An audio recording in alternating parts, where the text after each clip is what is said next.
ये कहानी एक पंडित जी की जो राजा के दरबार में पहुंचे। राजा ने उनसे 3 प्रश्न किए कि ईश्वर जो है कैसे दिखता है, कहां तक देखता है और करता क्या है। पंडित जी ने कहा आपने मुझे बुलाया लेकिन आदर सत्कार नहीं किया। तो दूध का ग्लास मंगवाया गया।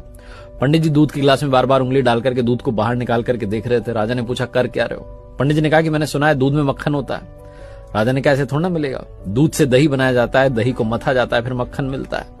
पंडित जी ने कहा ईश्वर भी ऐसे थोड़ा ना दिखेगा, आत्मा को पवित्र करना होगा नियम से, ध्यान से, अभ्यास से, तब परमात्मा दिखाई देगा।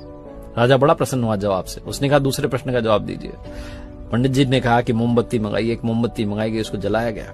पंडित जी ने पूछा बताइए कहां तक रोशनी जा रही है। राजा ने कहा कि हर तरफ जा रही है, चारों तरफ। पंडित जी ने कहा बस यही, परमात्मा भी चारों तरफ देखता है, हमारे हर कर्म का हिसाब उसके पास है। फिर राजा ने कहा कि तीसरे प्रश्न का जवाब दीजिए, ईश्वर करता क्या है। पंडित जी ने कहा आप गुरु बनकर के पूछ रहे हैं कि शिष्य बनकर के। राजा ने कहा शिष्य बनकर के। तो पंडित जी ने कहा कि आपका गुरु तो नीचे खड़ा हुआ है। तुरंत राजा ने पंडित जी को जाकर के सिंहासन पर बैठाया और खुद नीचे जाकर खड़ा हो गया।